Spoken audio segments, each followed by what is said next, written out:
Nuevamente, bienvenidos y muchas gracias por esta oportunidad que sacan ustedes, que nos dan también para poder compartir este tiempo. Y vamos a seguir con el estudio que es el reino. Es una serie que comenzamos hace unas semanas, porque a la medida que vamos profundizando qué es el reino, qué entendemos nosotros por reino, vamos nosotros los cristianos a estar como más enfocados, lo que es la palabra de Dios y cuál es nuestro papel en todo lo que el Señor tiene para nosotros como iglesia, a qué debemos nosotros aferrarnos, a qué esperanza nosotros debemos aferrarnos, porque la palabra en la medida que nosotros vamos conociéndola, ella va actuando en nuestro corazón y la palabra va haciendo cosas que nosotros no entendemos, pero de ahí se desprende una cantidad de cosas en nuestras vidas y digamos a nivel de comportamiento, a nivel de obviamente de santidad, a nivel de actuar diferente, nos distinga personas que no conocen el del Evangelio. Y además, a partir de ahí, ser impacto también para otros. Entonces, ahora seguimos con la segunda parte, porque la pasada la primera parte la dimos en dos. Entonces vamos a comenzar a ver qué es el reino en cuanto a parábolas, pero antes de eso vamos a hablar del reino del cielo, que a veces nosotros mismos nos confundimos, no entendemos bien qué significa el reino del cielo. Otras versiones hablan del reino de los cielos. Vamos a ver cuál de las dos se utiliza y por qué se usa una o la otra. Vamos a hacer un viaje por la palabra, vamos a trazar bien la palabra de verdad, porque el Señor nos dice en Timoteo 2:15 que procuremos nosotros presentarnos como obreros aprobados delante de Dios, que traza bien la palabra de verdad. Entonces, ¿qué es trazar la palabra de verdad? Ya lo vimos, que un trazo en dibujo es tener una línea de un lado para otro. La Biblia, de hecho, se deja trazar. Entonces, vamos a hacer un ejercicio ahora que vamos a ver cómo sale, si me funciona la herramienta tecnológica que voy a usar ahora, que es de una forma como vamos nosotros a poder trazar la palabra ahorita. Entonces, tracemos bien la palabra de verdad con lo siguiente. Entendamos el cielo. ¿Qué es el cielo? ¿Cuál es el cielo del reino? Para poder hacer eso, miremos entonces esta parte. Quiero preguntarles si ven ahí una presentación. Sí, ¿Sí lo ven? Dicen, sí, ahí se ve la presentación. ¿cuál Sí, sí, cielo? señor. ¿Ok? ¿Cuál cielo? Entonces, ¿de qué cielo estamos hablando? Entonces, miremos algo muy interesante. Yo les pedí el favor de que tuvieran la Biblia y vamos a leer. Ustedes pueden tener sus Biblias, pero si hay alguien que pueda tener la Valera 1602 para que en paralelo revisar con la versión de ustedes o la King James Version en inglés, cualquiera de las Yo dos. tengo la King James, Ok, versión en entonces inglés. la King James la podemos hacer la traducción también, pero es muy fácil. La Valera 1602 es exactamente, bueno, muy parecida a la traducción del inglés al español. Algunas cosas cambian. Solamente ¿Quieres que lea? miremos un segundo. Antes de eso, aquí tenemos como un viaje, ¿sí? Un viaje que pasó en el principio y luego desde lo que la Biblia nos llama en el principio, ¿qué ha pasado? Y resulta que entre Génesis 1 y 1 y Génesis 1:2, yo no sé si algún día hayamos hablado de esto, hay algo bien curioso y bien raro que pues creo que el Señor nos invita a que nosotros pensemos qué pasó ahí. Entonces, pero yo creo que tú puedes ir, o sea, pueden ir leyendo lo que ven acá, Anabel, por ejemplo, acá, para que leas y cada uno puede ver su Biblia, Génesis 1:1. ¿Qué dice acá entonces, Ana? Para que tú hagas el favor y nos leas lo que está en la pantalla. Ok, Génesis 1:1 dice, en el principio creó Dios el cielo y la tierra.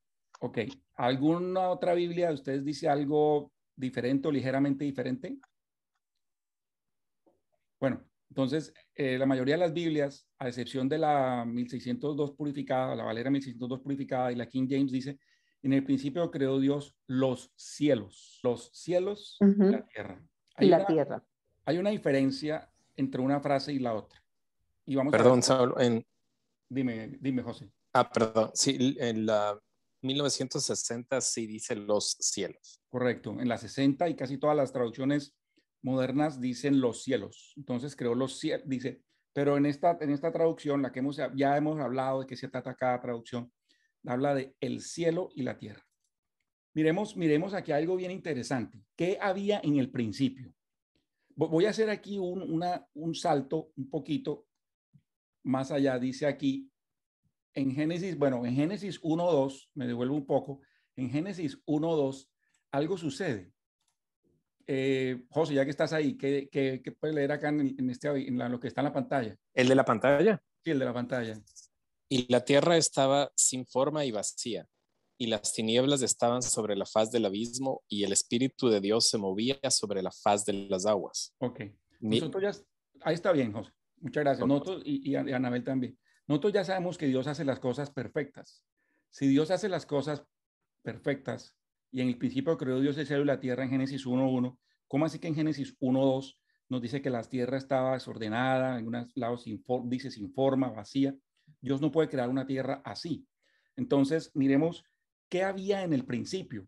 Si nosotros vamos a Ezequiel 28, del 12 al 15a, o sea, la primera parte, porque dejo el B para en la siguiente, no lo voy a leer todo, pero aquí está hablando Ezequiel sobre el rey de Tiro, que en ese momento era un personaje grande, era digamos, un dignatario, un mandatario de una nación poderosa, no era la potencia más grande, pero una nación grande, que era en Tiro, y dice, digamos que aquí habla de dos cosas, de lo que es la persona, pero también el espíritu que está detrás de la persona, que dice, y ahí en un momento dado, en vez de hablar de la persona, habla directamente espíritu que está de Satanás, mejor dicho, porque así dice, hijo del hombre, levanta endechas sobre el rey de Tiro y dice, y dile, así ha dicho el Señor Dios, tú eres el sello de perfección, lleno de sabiduría y perfecto en hermosura.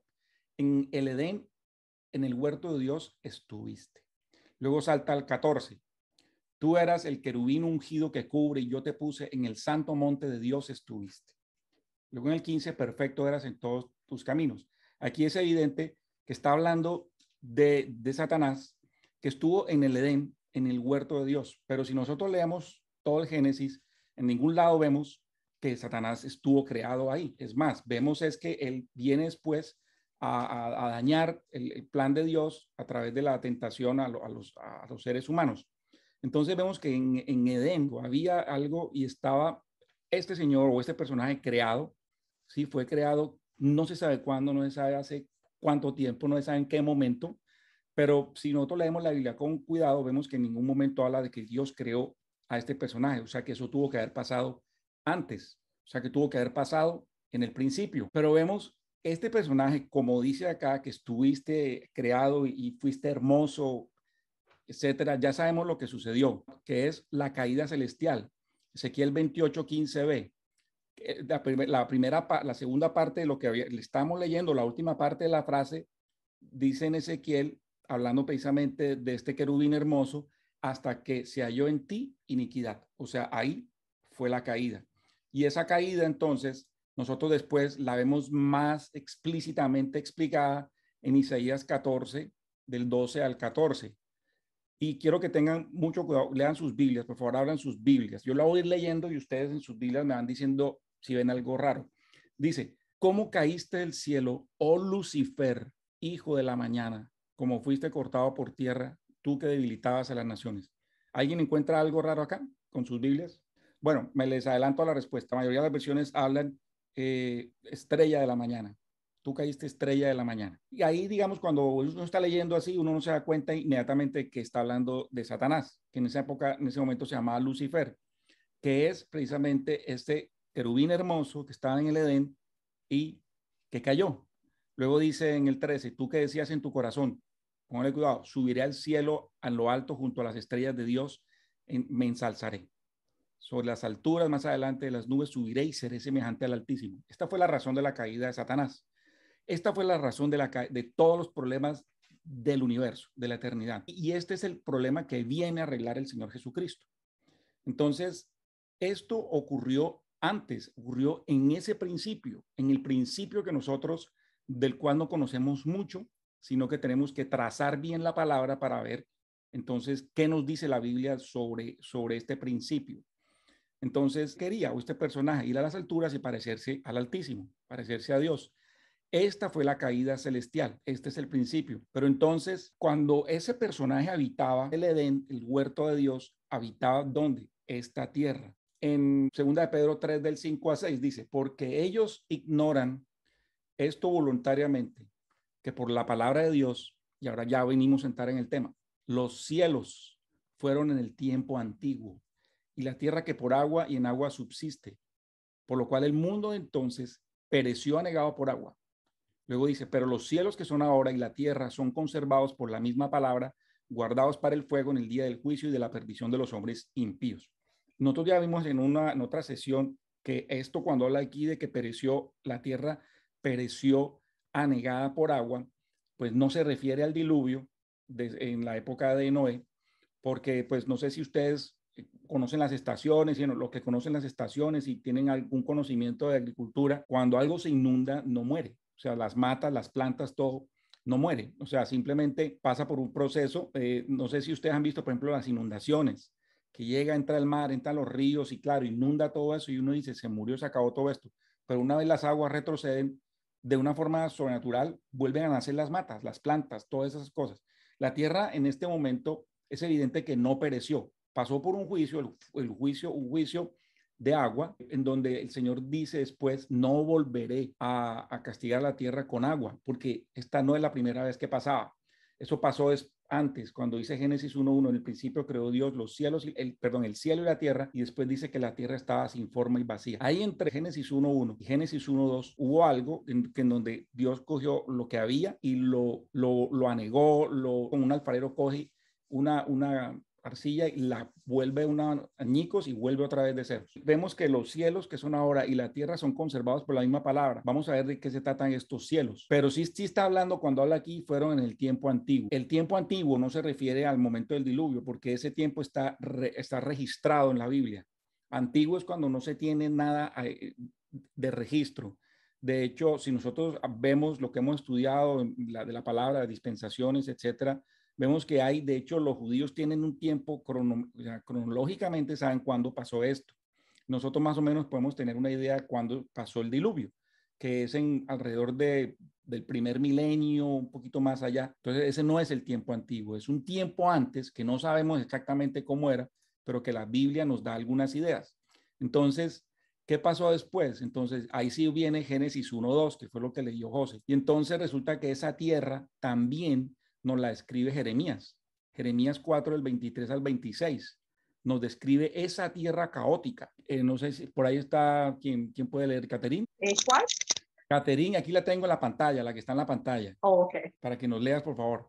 Ok, no que busque en la Biblia, perdón. Ok, miré la tierra y he aquí que estaba sin forma y vacía, y los cielos, y no había en ellos luz. Miré los montes y he aquí que temblaban, y todos los collados fueron destruidos. Miré y no parecía hombre, y todas las aves de los cielos se habían ido. Miré y he aquí el Carmelo desierto, y todas sus ciudades eran asoladas a la presencia del Señor, a la presencia del furor de su ira. ¿Qué versión es esta? Esa es la Valera 1602. Ok, gracias. Entonces, sí vemos que aquí en Jeremías el Señor le muestra también una época de la tierra en donde él mismo repite lo que dice en Génesis 1:2. He aquí que estaba sin forma y vacía. Es que Dios es lindo, nos muestra todo lo que nosotros queremos. Le mostró al profeta Jeremías, le dio un vistazo de lo que había la tierra en esa época y que todo fue destruido. Había algo que fue destruido y sí, que fue cambiado totalmente, montes, todo, una cantidad de cosas, cataclismos, cosas que no podemos ni siquiera imaginarnos, y eso fue lo que llevó a que la tierra estuviera sin forma y vacía. Mire todo lo que estamos viendo como para saltar de un verso al otro solamente en el primer capítulo del Génesis.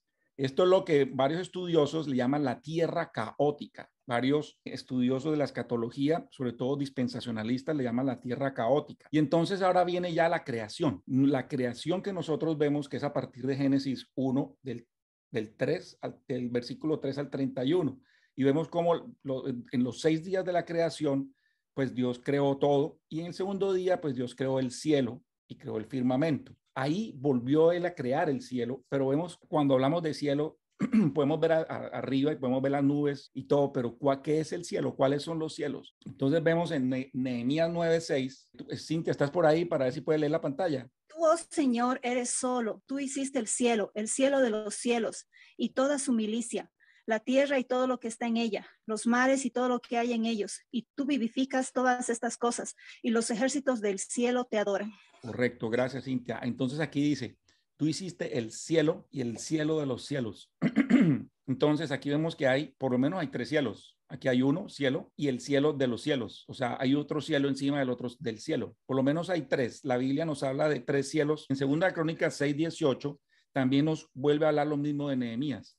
Dice aquí, mas es verdad que Dios ha de habitar con el hombre de la tierra. He aquí el cielo y el cielo de los cielos no pueden contenerte.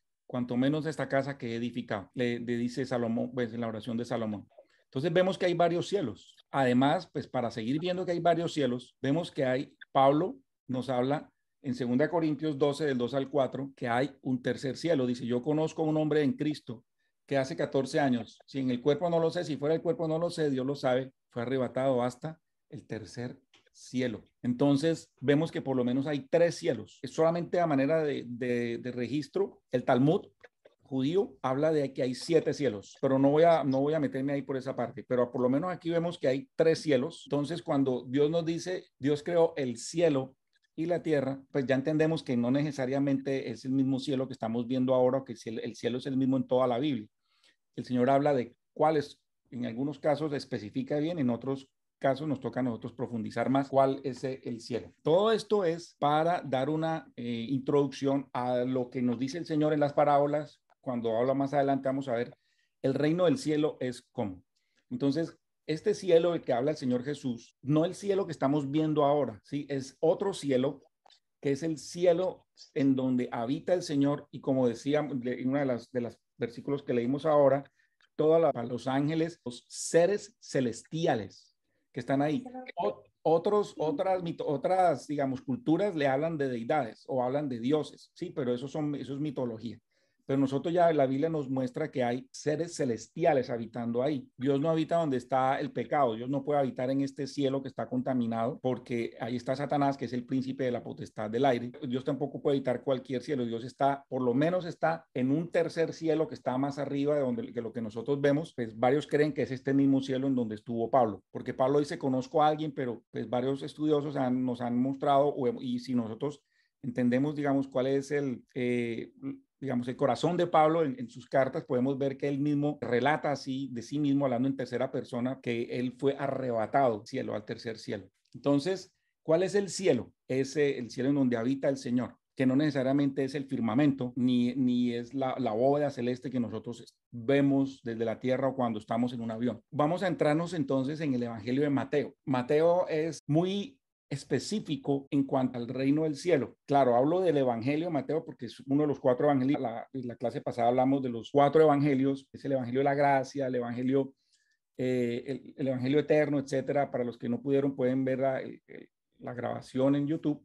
Aquí vamos a referirnos, cuando hablo del Evangelio de Mateo, pues lo que tradicionalmente conocemos como el libro del Evangelio que escribió Mateo. Bueno, antes de eso, el cielo, la Biblia habla de 2 palabras. Una en el Antiguo Testamento, al cielo le habla de Somayim, al cielo, porque el Antiguo Testamento, pues nos tenemos que referir al Tanaj, que son las escrituras hebreas antiguas, que es Somayim. Y en el Nuevo Testamento, Urán. En el Evangelio de Mateo, pues vamos a ver varias cosas, pero hay algo muy interesante que nosotros tenemos que entender sobre el libro de Mateo. Muchas personas dicen que los 4 evangelios, Mateo, Marcos, Lucas, Juan, son lo mismo, pero contado de una forma distinta por cada persona, pero en realidad cada evangelio no difiere de unos, o sea, tiene un propósito con respecto a los otros evangelios. Este de Mateo, aunque es el primer libro del Nuevo Testamento, todavía se desarrolla dentro de la dispensación de la ley mosaica. Todavía está bajo la ley. Este Evangelio de Mateo está dirigido principalmente a los israelitas. Yo sé que esto puede llegar a sonar un poco fuerte, porque nosotros, ¿quién no se ha enamorado del Señor leyendo los evangelios? Y esto no va a ser quitado, siempre va a ser así, sino que como se ha hablado, toda la Biblia está escrita y de toda la Biblia se aprende. No necesariamente toda la Biblia aplica a todo el mundo. No necesariamente toda la Biblia se dirige a nosotros, porque acuérdense que una parte la va para los judíos, otra para la iglesia, y también están los gentiles. Este libro de Mateo está dirigido principalmente a los israelitas, no por casualidad, es el primer libro de la Biblia. ¿Qué pasa? Viene de un Antiguo Testamento. El Señor en su sabiduría tenía que ir haciendo una transición hacia la gracia, hacia el tiempo de la gracia, y Mateo, judío, él tenía una misión en ese momento, él tenía carga por su pueblo. Mateo, acuérdense que era un publicano, él era de los que llamaban pecador, de los que cobraban impuestos. Tuvo un cambio de un momento a otro cuando vio al Señor, y yo me imagino Mateo recibiendo eso, diciendo, yo tengo que ir a avisarle esto a mis hermanos judíos. Mateo tan así le habla a los judíos que lo primero que él comienza diciendo es la genealogía de Jesús de una forma súper meticulosa. Él recorre a la genealogía de Jesús por la línea del papá. del papá terrenal, José. ¿Por qué? Porque para los judíos era súper importante. Todos los judíos que leían la Biblia sabían de esta genealogía y sabían del cumplimiento del Mesías. Y Mateo dijo, me voy a encargar de que los judíos vean esto, porque es que esto es evidente para ellos. Entonces él comienza el evangelio hablando de la genealogía de Jesús en Mateo 1 del 1 al 15, mostrándole a ellos que en Jesús se cumplían las profecías mesiánicas. Aunque la descendencia legal de un israelita se recibe por la línea de la madre, la descendencia real viene por el padre. Entonces, José, por descendencia, era descendiente de David. José tenía la línea real de David. Pero si ustedes leen Jeremías 22, del 24 al 30, no lo voy a leer ahora, Jeconías fue un rey muy malvado y cometió pecado y Dios le dijo a Jeconías que por culpa de ese pecado, ningún hombre volvería a sentarse en el trono real. Ya, ahí, digamos, le puso como ya un stop. Por culpa de Jeconías se impidió. Pero gracias a José se permitió. ¿Por qué? Porque primero tenía que cumplirse lo que Dios dijo. No podía ningún ser humano sentarse ahí. Por lo tanto, José no podía sentarse. Pero además, para que esto ocurriera, José no podía ser el papá de Jesús. ¿Por qué? Porque pues primero traía la simiente del pecado y segundo, pues por esto que le dijo Dios a Jeconías en Jeremías. Entonces, ¿cómo se resuelve este problema? Precisamente habiendo una concepción milagrosa de parte del Mesías. Entonces él desciende, no de hombre, pero de todas maneras, por ser José la línea real, entonces sí descendería por esa misma línea. No sé si me hago entender. O sea, es digamos, una parte en donde Dios resuelve esto de manera magistral, que Jesús tenía la descendencia, el linaje real por el lado de José, pero no podía ser hijo de José físicamente hablando. Entonces ahí, digamos, los israelitas tenían que para ellos era un dilema porque ellos no iban a entender un nacimiento virginal, pero de todas maneras estaba escrito en la Biblia que eso iba a ser así.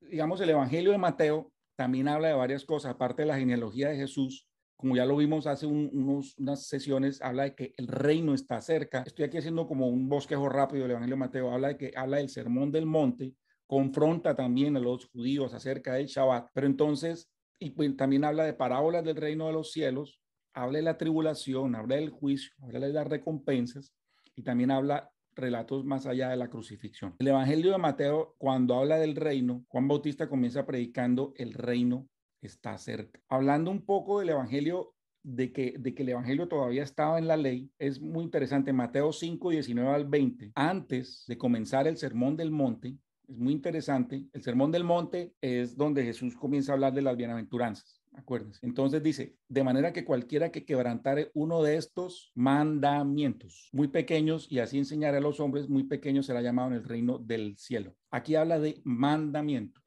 ¿Quién me quiere decir ustedes con qué relacionan mandamiento? Se relaciona con la ley. Mandamiento es la ley.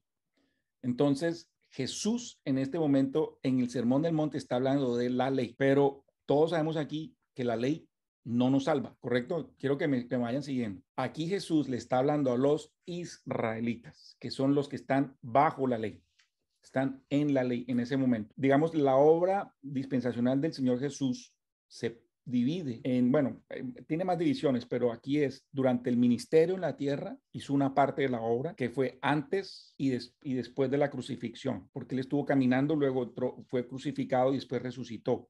Esas tres partes están aquí, pero son, digamos, se divide antes de la crucifixión y después de la crucifixión. Pero luego el Señor va al cielo y allá está haciendo otra parte de la obra también.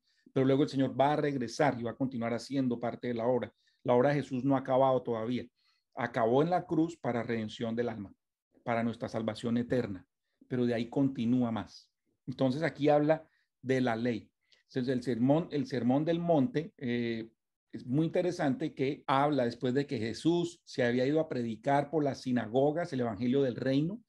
¿A quién? Ustedes lo pueden leer en Mateo 4, del 23 al 25.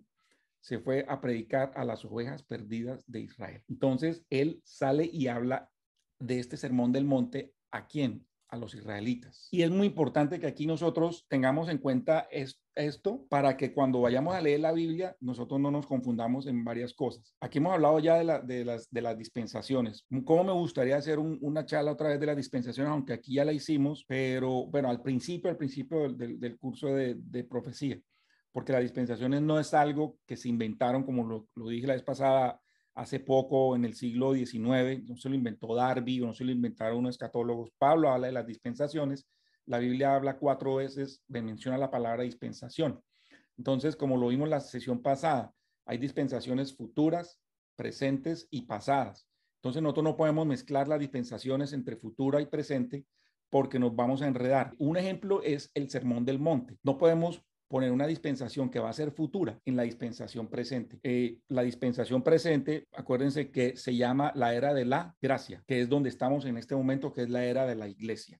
Entonces, el Sermón del Monte, ustedes para que tomen nota, Mateo 5, del versículo 1 hasta Mateo capítulo 7, versículo 29. Este evangelio es judío y se debe interpretar judío así, aunque y aclaro acá que hay enseñanzas que van para los judíos que aplican a nosotros y esta no es la excepción. Entonces hay aplicaciones eternas y se aplican en cualquier dispensación. Por ejemplo, como dice, hasta que pasen el cielo y la tierra, ni una jota ni una tilde va a pasar de la ley, hasta que todo se cumpla. Eso nos aplica a nosotros también. O sea, que ni una jota ni una tilde va a pasar, no que aplique la ley, pero la palabra no se puede cambiar y la palabra se va a cumplir hasta que todo el Señor Jesús lo termine. También cuando habla de donde está tu tesoro, ahí está también tu corazón. Eso también aplica para nosotros. Pero, por ejemplo, cuando está hablando y eso es como una especie de regla, cuando está hablando lo concerniente a la ley, a nosotros no nos puede aplicar, porque nosotros somos salvos por la gracia y no por la ley. Entonces, esto ha sido algo que ha confundido a la iglesia, no solamente ahora, sino desde hace mucho tiempo. Pero entonces es muy importante que nosotros entendamos esto. Cuando, por ejemplo, está hablando del juez, ¿sí? ¿El juez qué es? Pues es alguien que hace cumplir la ley. Cuando está hablando del oficial, pues es alguien que ejecuta la ley. Cuando está hablando de varias cosas, por ejemplo, cuando el Señor dice, apártate de mí, nunca te conocí. Para un verdadero salvo, el Señor no puede decir estas palabras, porque el Señor dice, los que mi Padre me dio, nadie me los quita. Sí, eso está para la gente que, como dice la palabra, con la boca me confiesa, pero su corazón está lejos de mí. Entonces, hay varias cosas que no aplican a los cristianos. ¿Por qué? Porque están bajo la ley judía, aunque el mismo Señor Jesucristo lo hubiera dicho. Se va a aplicar en otra dispensación, pero no en la que estamos ahorita, que es la de la iglesia, la de la gracia. De hecho, el Sermón del Monte, entonces, es dicho por el Señor Jesús antes de que primero él fuera rechazado y segundo él fuera crucificado. Y este es como la constitución del reino, es como diciendo, este es el reino.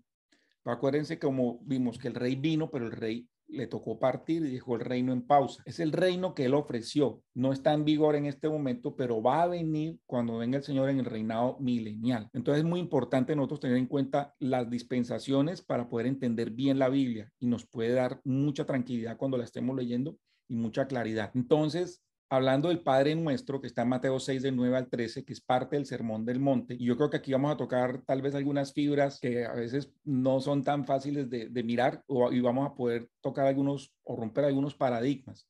De hecho, cuando yo iba estudiando esto, el Señor me iba hablando y me iba respondiendo muchas dudas cuando pues yo he leído esta oración, la oración que en español le llaman el Padre Nuestro. Entonces, esta oración que es muy hermosa, de hecho, nosotros la hemos hecho cuando hemos estado orando, hace parte del Sermón del Monte y está bajo la ley. Ahora, pues yo me he preguntado varias veces, ¿por qué el Señor enseña esta oración y no enseñó otras en donde sea clave la doctrina de la salvación? Porque en esta oración del Padre Nuestro no hay nada que tiene que ver con la salvación, con la doctrina de salvación. Es muy importante que entendamos que él dice que venga a tu reino, no dice que la iglesia vaya a crecer y prospere, no habla. Acá no habla en el Sermón del Monte del Padre Nuestro, no habla de que salvación del pecado por la cruz, porque aquí no había habido todavía la cruz. Y hay algo muy importante también que pues estuve leyendo, estudiando mientras estaba preparando este tema, cuando él dice, sea hecha tu voluntad aquí en la tierra, también en el cielo, va a aplicar más que todo a la gente en el periodo de la tribulación, porque en este momento va a haber tanta persecución y tanta angustia que la gente va a anhelar ya el regreso del rey, que venga ya el rey, que su reino sea establecido, que se haga la voluntad de Dios. Va a haber mucha angustia. Se llama la angustia de Jacob. Nosotros tal vez ahorita, pues hablando con algunos amigos acá y sí, otros hermanos, hemos visto, sí, que nos están apretando, pero todo esto no se parece en nada a la angustia que va a venir en el tiempo de la tribulación, donde la gente va a decir, venga tu reino ya, venga tu reino. En ese momento, en este tiempo, la bestia, que es el anticristo, va a estar en poder, nadie va a poder comprar ni vender, excepto aquel que tenga la marca de la bestia. Va a haber mucha persecución y como no va a poder comprar ni vender, les toca vivir del día a día. Por eso dice esta oración, danos nuestro pan cotidiano, porque a menos de que venga el pan día a día, la gente va a morir en ese momento, porque nadie va a poder comprar ni vender, mucha gente va a morir de hambre. Como el Señor no había ido todavía a la cruz, como lo dije, no se ha derramado gracia aquí, entonces todavía era válido en la oración pedir perdón al Padre. Hoy en día, y yo sé que nosotros, me incluyo ahí, hemos orado y decimos, Padre, perdóname, perdóname, perdóname, y lo hacemos como costumbre, pero el Señor, aunque dice aquí en el Padre nuestro, perdónanos nuestras deudas, aquí esto está aplicando a los judíos. Nosotros lo que tenemos que decirle a Dios es, Señor, gracias por haber pagado mi deuda en esa cruz. Me arrepiento de mis pecados. Lo que quiere el Señor en esta época de la gracia no es que todos los días le estemos pidiendo perdón, perdón, perdón y la embarremos y otra vez perdón, perdón, perdón. No, lo que Él quiere es que nosotros tengamos un arrepentimiento genuino, verdadero y le demos gracias a Dios por su perdón, por su misericordia. Pero acá los judíos todavía no entienden eso. Y como decimos, vuelve otra vez a ponerse la ley, porque los judíos van a vivir nuevamente, toda la ley se va a aplicar en ellos en el tiempo de la tribulación. Entonces aquí ellos sí van a pedir perdón y ellos en ese momento ya no va a haber la gracia derramada, porque ya la gracia actuó en los salvos que fuimos arrebatados al cielo. En este momento lo que se va a poner otra vez es la ley. Entonces, aquí es donde aplica esto. Dios ya perdonó nuestros pecados pasados, presentes y futuros con la muerte en la cruz. Entonces, aquí los judíos y la gente que está aquí necesitan ser liberados del mal, pero no tanto del mal, claro que del mal también, sino del malo, del maligno, de Satanás, que ellos van a hacer tentar a la gente en ese momento para que se retracten de su fe y adoren a la bestia. Y esta es la tentación de la que habla aquí. No nos metas en la tentación, no nos dejes caer en esa tentación, porque va a haber la tentación cuando la gente va a ver o te ponen la marca o no comes o te matamos. Eso va a ocurrir en ese momento, va a ser una cosa terrible. Después de la resurrección de Jesús, acuérdense que él fue al cielo, pero él bajó y estuvo caminando entre su pueblo por 40 días. En ese momento los discípulos se emocionaron, todos estaban felices, vieron al Señor crucificado, luego resucitado. Les nació la esperanza de que iban a ver el reino visible. Cuando lean Hechos 1, los primeros 6 versículos, la pregunta de los discípulos, ¿quién está disponible aquí para que la pueda leer? José, ¿estás por ahí? Sí. ¿Qué dice la pregunta que está en pantalla, José, por favor? Así que cuando estuvieron reunidos, le preguntaron diciendo, Señor, ¿resucitarás en este tiempo el reino a Israel? Sí, Hechos 1:6. Y restituirás, dice, restituirás. Sí, restituirás en este tiempo el reino a Israel. Exactamente, en este tiempo, a quien le estaba preguntando el Señor. Entonces, ya vimos la pregunta a los discípulos, ahora vamos a ver cuál es la respuesta de Jesús. Jesús les dice, no os toca a vosotros saber los tiempos o las sazones que el Padre puso en su propia potestad. Hechos 1:7. Dice los tiempos y las sazones, o los tiempos y las temporadas. Acá Jesús no les dice qué les pasa a ustedes, cómo se les ocurre, no ve que este es un reino espiritual. No. O sea, Jesús no los reprendió, no los desengañó, no les dijo están equivocados. Él simplemente les dijo que a ustedes o a ellos no les tocaba el tiempo.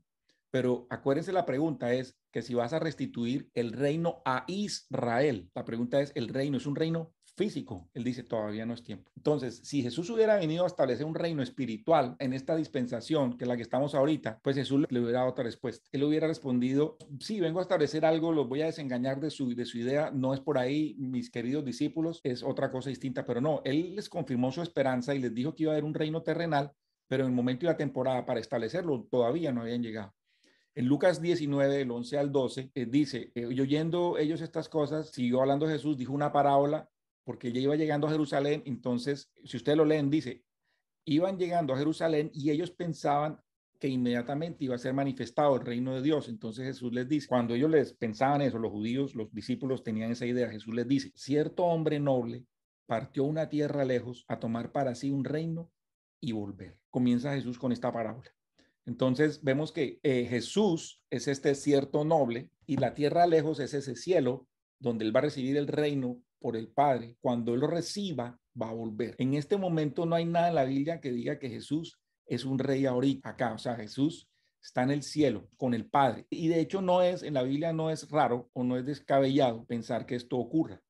Porque si leemos la historia de David, ¿sí? Predecesor del Señor, vemos que David fue ungido rey de Israel mucho antes de que Saúl, que era el rey en ese momento, muriera. Nadie puede decir que no era el rey, él era el rey, pero estaba en ese momento en pausa. Él no se convirtió en rey y no tomó el trono hasta después de que Saúl murió. En este momento, Jesús se vino aquí a establecer el reino, dejó el reino en pausa y lo va a tomar después, cuando venga el momento, después de que termine la tribulación en la guerra del Armagedón, y viene y se convierte en el rey. Y ahí se sienta en el trono.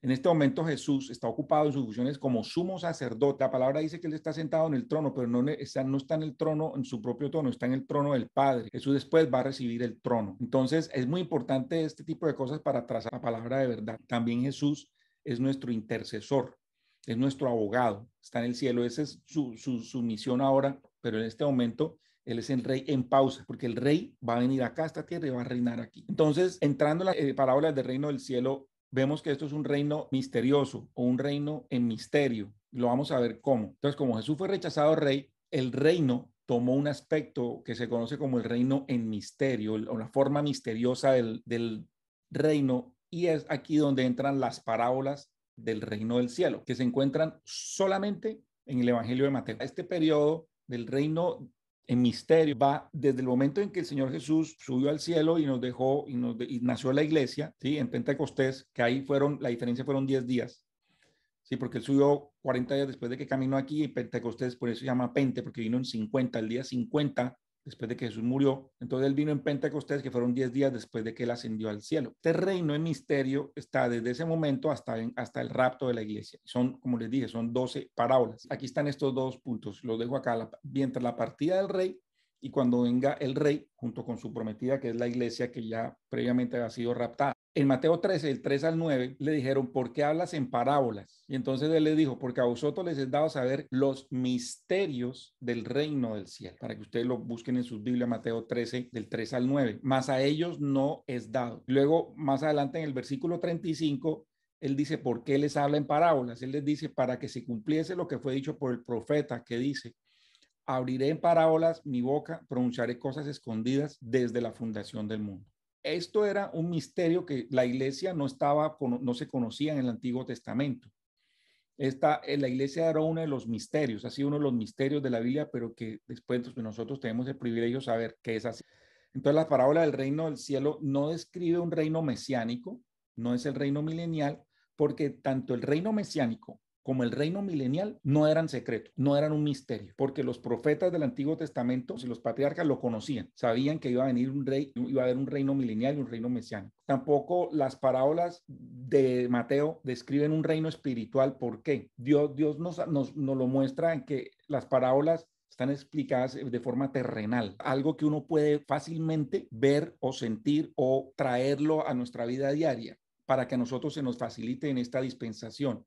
Es un aspecto terrenal, porque si nos ponen a explicar algo espiritual o si nos ponemos a simbolizar o a ser místicos con eso, la verdad, nunca vamos a poder entender al Señor. Estas parábolas tampoco describen un reino espiritual, sino que son terrenal y se aplican entonces a la dispensación en la que estamos hoy en día. Entonces, el reino misterio es el reino en donde estamos nosotros viviendo ahora y que se aplican para nosotros. Entonces, cuando veamos las parábolas del reino del cielo, no las vamos a ver todas hoy, por supuesto, pero vamos a comenzar. Vamos a ver cómo la iglesia es la perla, está en Mateo 13, 45 al 46. Israel es el tesoro escondido, Mateo 13, 44.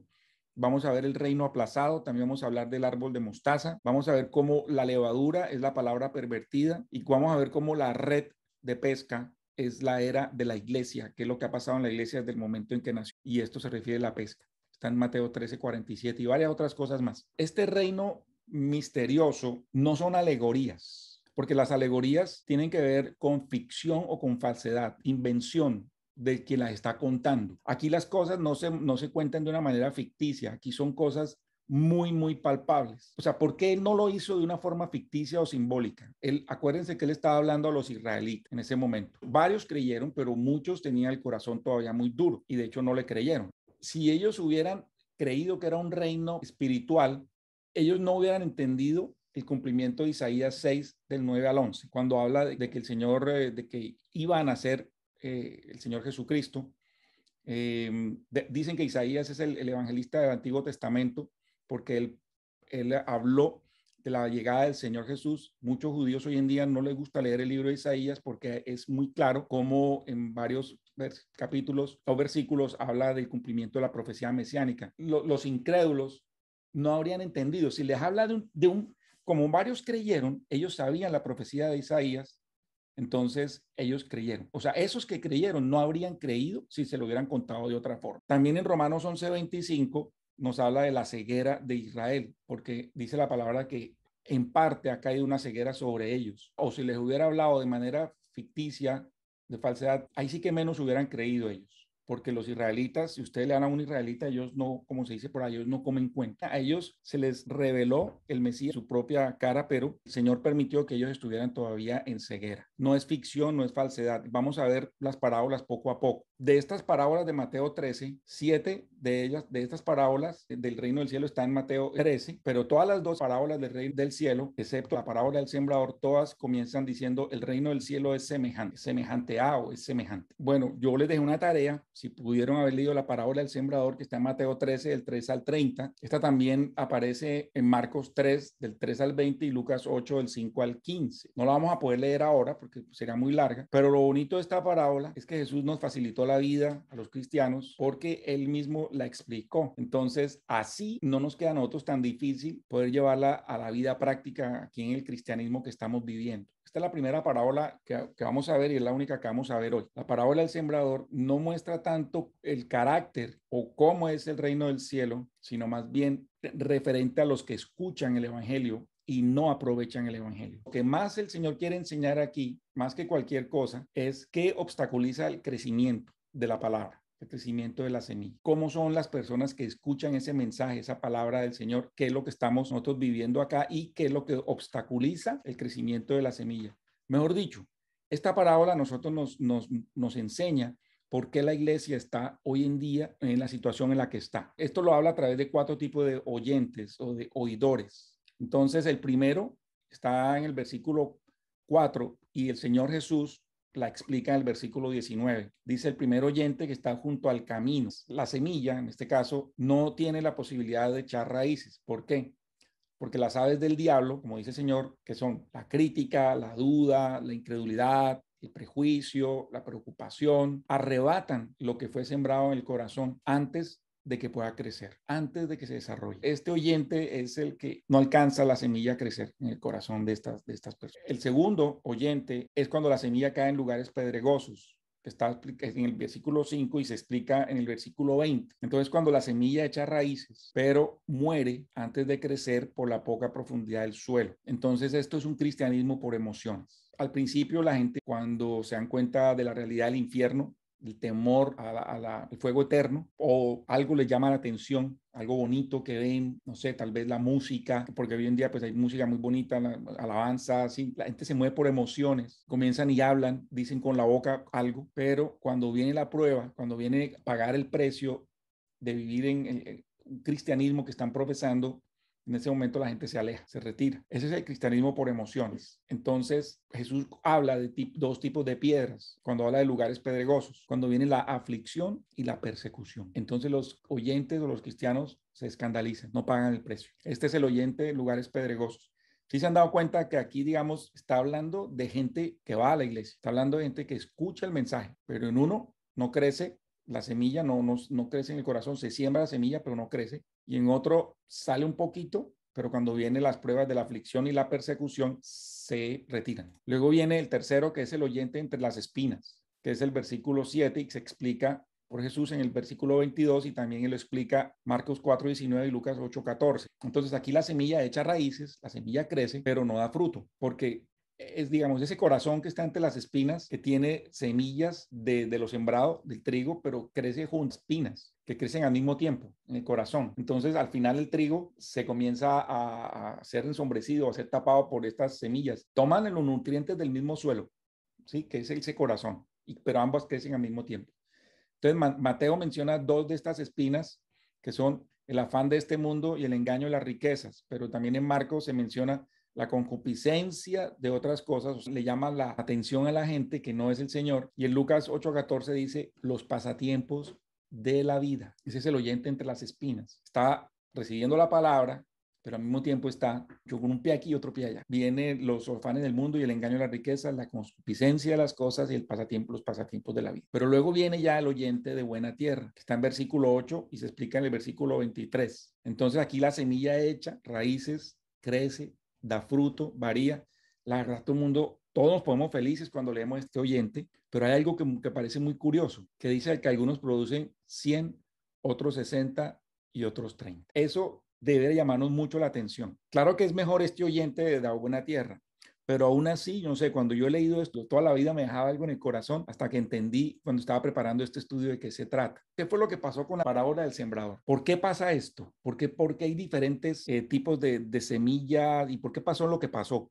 No sé si alguno de ustedes ha tenido la oportunidad, yo no soy sembrador, no he sido granjero, pero algo más o menos he tenido idea y algo he visto, hablando tal vez con algunas personas, investigando aquí y allá, me doy cuenta que cuando uno va a sembrar una tierra, no tiene por qué haber una tierra pedregosa, no tiene por qué haber una tierra seca, o cuando alguien siembra en un terreno, la gente no va a esperar que este pedacito de tierra dé más fruto que este otro o esté de menos que este otro. O sea, cuando alguien está esperando una cosecha, espera que esa cosecha sea uniforme. Si la tierra tiene piedras, se la quita. Si tiene semilla, le echa fertilizante y va matando la maleza. Si tiene maleza, va matando la maleza. ¿Qué pasó aquí? El suelo no tiene la culpa, ¿sí? Porque el suelo era el mismo en todo el campo.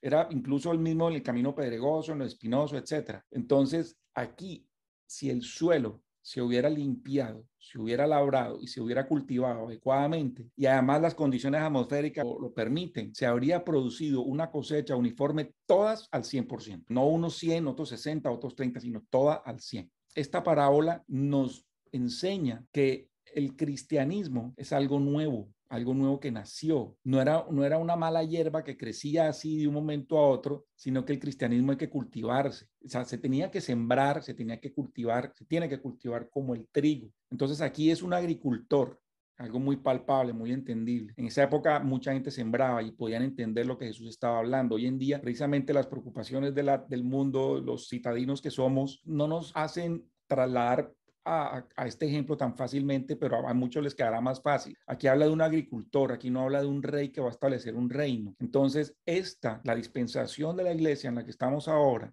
es una dispensación agrícola. ¿Y cuál es la idea? Obtener el trigo de la iglesia. Es triste saber que de todas maneras, aquí en esta dispensación no se va a obtener el 100% en todos lados. Y es triste saber que va a haber gente que pues en la semilla no brotó, o la semilla brotó pero no dio fruto, o la semilla se camufló con la maleza, pero también pues es triste también ver que la iglesia no está dando fruto en todo lugar, parejo, algunos que dan más que otros. Aquí habla de 100, 60, 30, el 30 por 30 pues es más o menos, hay una parte solamente, una tercera o una cuarta parte que produce fruto y no lo hace en proporciones iguales. Entonces, tristemente podemos nosotros ver que el evangelismo en esta dispensación no va a ser exitoso totalmente. Y lo estamos viendo ahora. Nosotros estamos viendo que por el contrario, y las profecías nos lo dicen, que en los últimos tiempos la gente se va a apartar de la fe. Y esto se llama apostasía. Entonces, sí, claro, y nosotros acá en este grupo somos esa cosecha y somos el trigo. Y muchos que ven este tipo digamos, que entienden este tipo de cosas. Y mucha gente, claro que sí, hay cosecha, hay trigo en la iglesia, pero tristemente estamos viendo cómo la iglesia también está dejando de dar fruto, se está mimetizando entre los temores de este mundo, se está metiendo, el cristianismo se está metiendo entre la maleza y desafortunadamente hoy en día muchas veces uno no puede saber quién es trigo y quién es cizaña. La conclusión acá para esta primera parte de las parábolas es que esta parábola del sembrador nos muestra que el mundo no va a ser convertido por el evangelio en la dispensación en la que nos encontramos. Si nosotros, bueno, acuérdense cuando vimos la última clase pasada, cuando hablaba de que toda lengua confesará, toda rodilla se doblará. Sí, que van a confesar que Jesucristo es el Señor. Desafortunadamente no va a pasar ahora, sino que va a pasar cuando sea predicado, como dice la palabra, este evangelio en todo el mundo. Se predicará este evangelio del reino, como vimos en la sesión pasada, que se va a predicar durante la tribulación. Aquí se va a predicar el evangelio del reino nuevamente. Y vimos cómo el ángel va a salir y va a predicar por todo el planeta, y ahí va a haber una gran cosecha. Acuérdense como cuando vimos los ángeles van a cosechar. Al final de la tribulación, los ángeles ya y el Señor sí dice, echa la hoz. El mismo Señor Jesús echa una hoz, pero hay otro ángel que echa otra hoz. Entonces vamos a ver que sí va a haber una gran cosecha. ¿Por qué? Por la persecución que va a haber, que mucha gente va a caer a los pies del Señor. Nosotros tenemos el regalo más grande que es la gracia. Y nosotros en este momento podemos ser ese trigo. ¿Por qué? Porque Dios lo regaló por gracia. Y cuando hacemos estos cursos, yo lo que le pido al Señor es que al entender nosotros la palabra, podamos entender cuál es el plan que Dios tiene para nosotros. La sola palabra, sin necesidad de simbolizarla tanto ni de ponerle más ingredientes, la sola palabra va a trabajar en nuestros corazones y va a hacer que nosotros seamos transformados. No me pregunten cómo, pero es el mismo Dios hablando de espíritu a espíritu. La sola palabra, y no es volvernos religiosos. Digamos, muchas iglesias habla de religioso el que lee la Biblia, el que estudia la Biblia, pero es al revés. Digamos, puede ser religioso el que la estudia y no la pone en práctica, sí, ese es un tipo de religioso, pero también el religioso es que habla de la Biblia y nunca la lee. Habla de Dios, pero no tiene ni idea quién es Dios porque nunca lee la Biblia, sino que se inventa cosas que salen de su propia imaginación o de su propio corazón. Ese es más religioso todavía, porque no, pues, se imagina algo que cree que está bien. Bueno, entonces, hasta aquí llegamos a la primera parte de lo que son el reino del cielo, las parábolas. No sé si hasta ahí tengan alguna pregunta, duda, quietud. Perdónenme si fui un poco directo. Pueden preguntar lo que ustedes consideren. Buenas noches. Hola Gina, ¿cómo estás? Feliz de poder estar acá. Gracias a Dios. Hoy no hubo clase, pero no, esta cita no podía perderla por nada de la vida. Estaba escuchando la reunión última y quedé como en el minuto 20 más o menos. Entonces tengo la tarea para terminar de escucharla y poder llenar ya un poco los vacíos que tengo. Ya escuchándote hoy, entonces voy llenando esas lagunitas que me quedan, pero no, todo muy bien hasta ahora. Ok. Muchas gracias, Raúl. Qué bueno, Gina. Bueno, qué bendición. No sé si tengan alguna pregunta. ¿Alguien más? Buenas noches, Saulo. Sí, Hola, yo tengo un Cintia. par de consultitas. Claro que sí. Sobre lo último que hemos visto acerca de la parábola del sembrador, entonces, ¿de qué estaría dependiendo que la semilla de más o menos fruto? Esa parte no me quedó clara. Si la tierra es la misma, ¿qué es lo que hace que cambie de una semilla a otra? Como digamos, es la preparación del suelo. O sea, cómo se prepara, cómo se labra un suelo. Y digamos, ese suelo, el suelo es el mismo, es la iglesia, estamos todos acá. Pero unos van a dar más fruto que otros porque desafortunadamente no se ha abonado, no se ha preparado el terreno de igual forma en todos lados. No estoy hablando de una iglesia unificada ni mucho menos, ¿sí? Pero esto tiene mucho que ver con qué es lo que se está predicando y qué es lo que se está compartiendo en las iglesias en todo el mundo hoy en día. ¿Qué tipo de doctrina y qué tipo de evangelio se está llevando a las congregaciones? Ya, bueno, yo cuando estudiaba un poco esta parábola, tenía la siguiente, digamos, de discernimiento e interpretación. Cuando Jesús mismo habla de que la tierra es el corazón de la persona, no todos los corazones son iguales. Si bien habla de que era buena tierra, porque era una tierra para recibir la palabra, pero no todos los corazones somos iguales, ¿no? Entonces, como bien tú dices, yo pensaba, ¿no? Cuando planto alguna planta en mi jardín o tengo un arbolito y demás, veo la diferencia, cuándo crece uno, cuándo crece el otro, cuál está dando fruto, cuál no está dando. Entonces me doy cuenta que son dos factores. Uno es la tierra, pero otro también es el alimento que va a recibir el proceso. Entonces, aplicándolo a lo que seríamos nosotros como la tierra y el fruto que damos.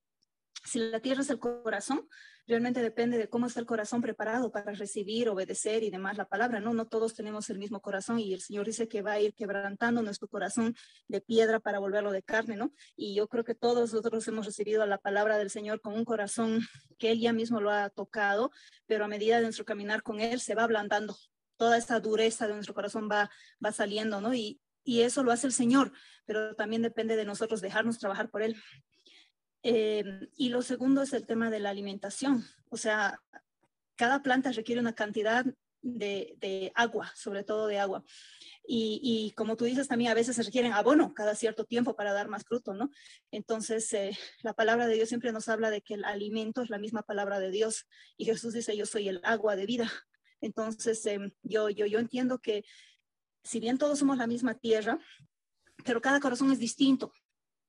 Y segundo, en la medida que nosotros nos alimentamos de la palabra de Dios y caminamos con Jesucristo, que es el que nos da el agua de vida cada día, tenemos más posibilidades de dar más fruto. Pero si nosotros no nos alimentamos del Señor y caminamos con Él y realmente estamos con Jesús bebiendo del agua de Él mismo cada día, entonces nuestra posibilidad es menos. Entonces, si bien dice todos van a dar fruto, pero unos dan más y otros menos, ¿no? Y entonces yo creo que ahí depende también del corazón y del caminar con el Señor, que no es el mismo. Y todos nosotros tenemos tiempos, días y demás en los que somos realmente obedientes, oímos, estudiamos, y hay tiempos en los que menos, ¿no? Eso es lo que yo no sé qué opinas tú de eso. No, gracias, Cintia. Gracias, me parece muy interesante y creo que sí, pues estamos más o menos en lo que hemos visto, concordamos bastante. Ahí acuérdense cuando vimos al principio, bueno, los 4 tipos de oyentes, resulta que pues a mí me llama mucho la atención el oyente donde es por emociones, ¿sí? Y hoy en día se vive precisamente un evangelismo por emociones en muchas partes. Y también, ¿qué es lo que nos da a nosotros más, qué es lo que nos hace más afianzar en el Señor? Conocerlo a Él. ¿Y cómo lo conocemos a Él? Pues conociendo lo que Él dejó escrito en su palabra. Porque si bien no nos enseña, por ejemplo, algunas cosas de la vida diaria, que hoy en día pues la vida es diferente a la vida en esa época, la palabra es la misma y el Señor es el mismo, la forma de relacionarse con nosotros es diferente, de nuestro entorno también, pero al nosotros tener esa palabra enraizada en nuestro corazón, el Señor hace algo.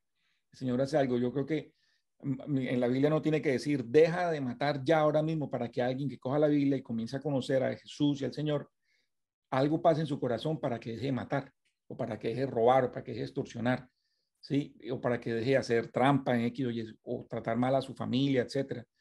La misma Biblia tiene que, ella por sí sola va actuando en la persona, pero lo que tú dices, hay que leerla.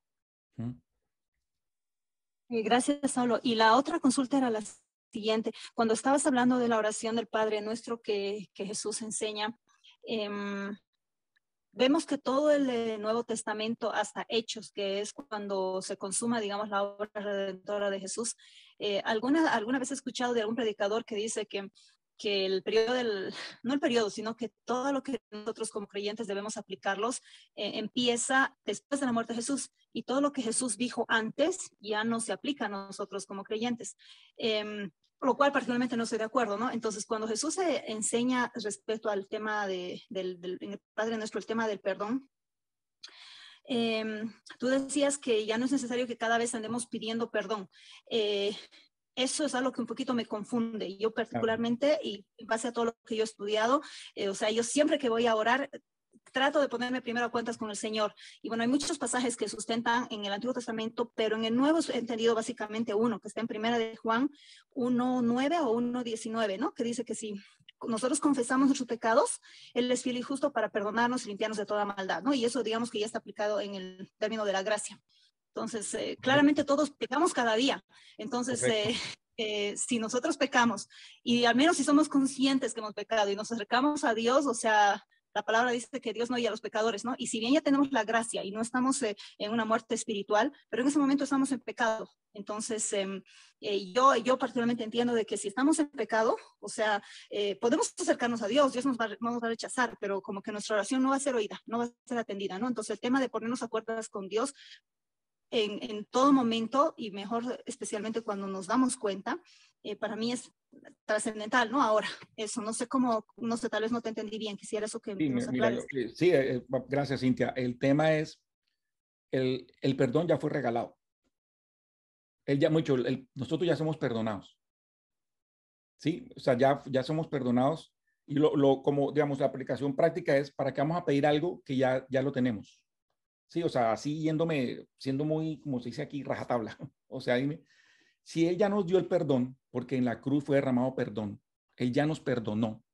Nosotros lo que debemos hacer es estar súper agradecidos todos los días por ese perdón. Lo que pasa es que hay una cosa, nosotros estamos muy acostumbrados a pedir perdón, y entiendo que es así porque de alguna forma sí nos lo han enseñado, pero no estamos tan acostumbrados a dar gracias por lo que Él ya hizo en la cruz, que fue derramar gracia y darnos perdón. La Biblia dice que Él nos perdonó los pecados pasados, presentes y futuros. Entonces, es como pedirle a Él algo que ya nos dio. ¿Sí me explico? Ya nos dio el perdón, ya nos lo regaló. Entonces, lo que nosotros tenemos que tener es un infinito agradecimiento por ese regalo.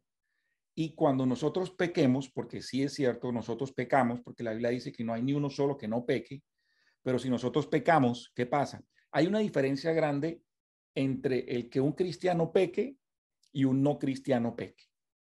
¿Mm?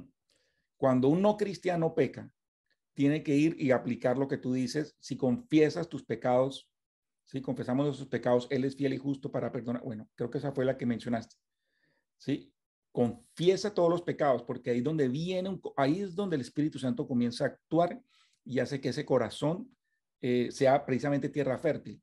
El Espíritu Santo hace que el corazón reconozca y haya arrepentimiento. Y eso es cuando uno conoce al Señor. El Señor perdona, así como el Señor, el que estaba en la cruz, el día que Jesús estaba muriendo, con el ladrón que estaba en la cruz. Y después Jesús dice, perdónalos porque no saben lo que hacen. Crucificaron al Señor, Él pidió el perdón ya. Entonces, la diferencia entre que un cristiano peque y un no cristiano no peque es que cuando el cristiano peca, tenemos un regalo muy grande, que es el Señor Jesús, que está intercediendo por nosotros.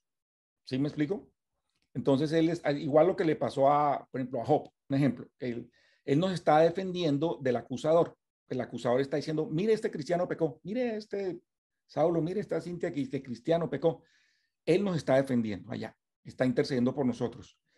Pero entonces la diferencia, nosotros lo que cuando pecamos, lo que tenemos que ir es arrepentirnos y decir, Señor, reconozco mi pecado, reconozco que la embarré, que hice esto y esto y esto, pero yo te doy gracias porque tú me perdonas mis pecados. Sí, porque tú ya lo perdonaste el día que tú me aceptaste como tu hijo, como tu hija. Esa es la diferencia. De hecho, en la Biblia, si ustedes miran el Padre Nuestro o esta oración que es hecha a los judíos, es porque los judíos todavía tienen que estar en eso. Perdonan, pecan, perdonan, pecan, perdonan, pecan, y eso es la ley. Esa es la ley, y ahí por eso nunca se va a acabar. ¿Mm? O sea, piden perdón, pecan, piden perdón, pecan, piden perdón, pecan. Y así es que funciona la ley. Por eso era que el sumo sacerdote tenía que ir todos los años a hacer el sacrificio expiatorio. ¿Sí? En lugar de eso, Jesús lo hizo una sola vez y para siempre. De hecho, hay una cosa muy interesante. Si nosotros vemos las grandes oraciones de los hombres en la Biblia, incluso en el Antiguo Testamento, ellos lo primero que hacen es arrodillarse y confesar el pecado, reconocer el pecado como lo hizo Daniel, el pecado de su pueblo. Por lo tanto, los israelitas estaban en ese momento en castigo en Babilonia. Lo que hace ellos es reconocer pecado, remordimiento, y el Espíritu Santo actúa. Y hoy en día se sigue aplicando lo mismo. La ventaja es que nosotros ya tenemos el perdón. Dios nos regaló ese perdón. Qué pena que me demoré mucho aquí tratando de dar esta explicación. Y digamos que el punto es que debemos confesar nuestro pecado y mostrar arrepentimiento genuino sabemos que estamos perdonados, que nuestros pecados pasados, presentes, futuros están perdonados, pero sí debemos confesarlos, porque si no sería como que ¿para qué oramos? Porque igual Dios ya sabe todos los pensamientos de que tenemos y los anhelos de nuestro corazón, pero es lo que debemos hacerlo y así mismo la confesión de pecados, creo yo. Claro, la confesión de alguna forma está mostrando arrepentimiento. ¿Mm? Porque, bueno, pero en realidad tiene que haber un arrepentimiento, no simplemente un remordimiento, un verdadero arrepentimiento y un deseo de cambio. Porque hay una cosa diferente, o sea, pues pienso yo que es más profunda, una confesión que una declaración o una afirmación. Una confesión sale del corazón. Y ahí viene arrepentimiento. Sí, pero digamos, estamos más o menos en lo mismo. O sea, uno dice, Señor, la embarré. Eso es una confesión. Dios, mira, hice esto, me porté de esta y esta forma con mis hijos, con mi esposa. O, Señor, si reconozco que hice esto, está mal, y ahí debe haber un arrepentimiento. Pero pero nosotros tenemos que saber, y no es que pequemos y vivamos en gracia. ¿Cómo es que dice por ahí? Viviendo, ¿cómo es que dice la secta? Hay una secta que se llama, ¿cómo es que le llaman? Creciendo en gracia, ¿qué se llama? Creciendo en gracia y salvo siempre salvo. Creciendo en gracia, que porque ya somos, entonces ya fuimos, pues, perdonados, entonces sigamos pecando y pecando, no, porque eso tampoco es así. Bueno, no, pues muchas gracias. Le damos gracias a Dios por este tiempo. Te entregamos, Señor, esta noche que llega, esta noche que viene, esta semana. Oramos, Dios, para que esta palabra que nosotros pudimos estudiar hoy trabaje en nuestros corazones, que este conocimiento eche raíces en nuestros corazones y que te los ponemos a ti, Señor, como tierra para que tú sigas labrándola. Oramos, Dios, para que podamos nosotros ser también instrumentos para que tú puedas llevar la semilla a muchas partes, que muchas personas puedan convertirse a Jesucristo, que acepten ese regalo hermoso que Dios nos dio a través de su Hijo Jesús, de la salvación, de una muerte horrenda de cruz, precisamente para librarnos a nosotros de todo pecado y darnos vida eterna.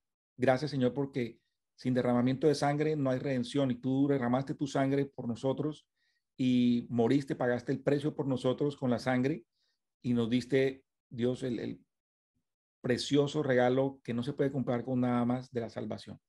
Queremos orar, Dios, para que tú sigas actuando en nuestras vidas a través de tu palabra, que podamos tener ganas de la palabra, no solamente ser oidores, sino hacedores también de la palabra, y que podamos entender que nada podrá separarnos de tu amor. En el nombre de Jesús. Amén y amén.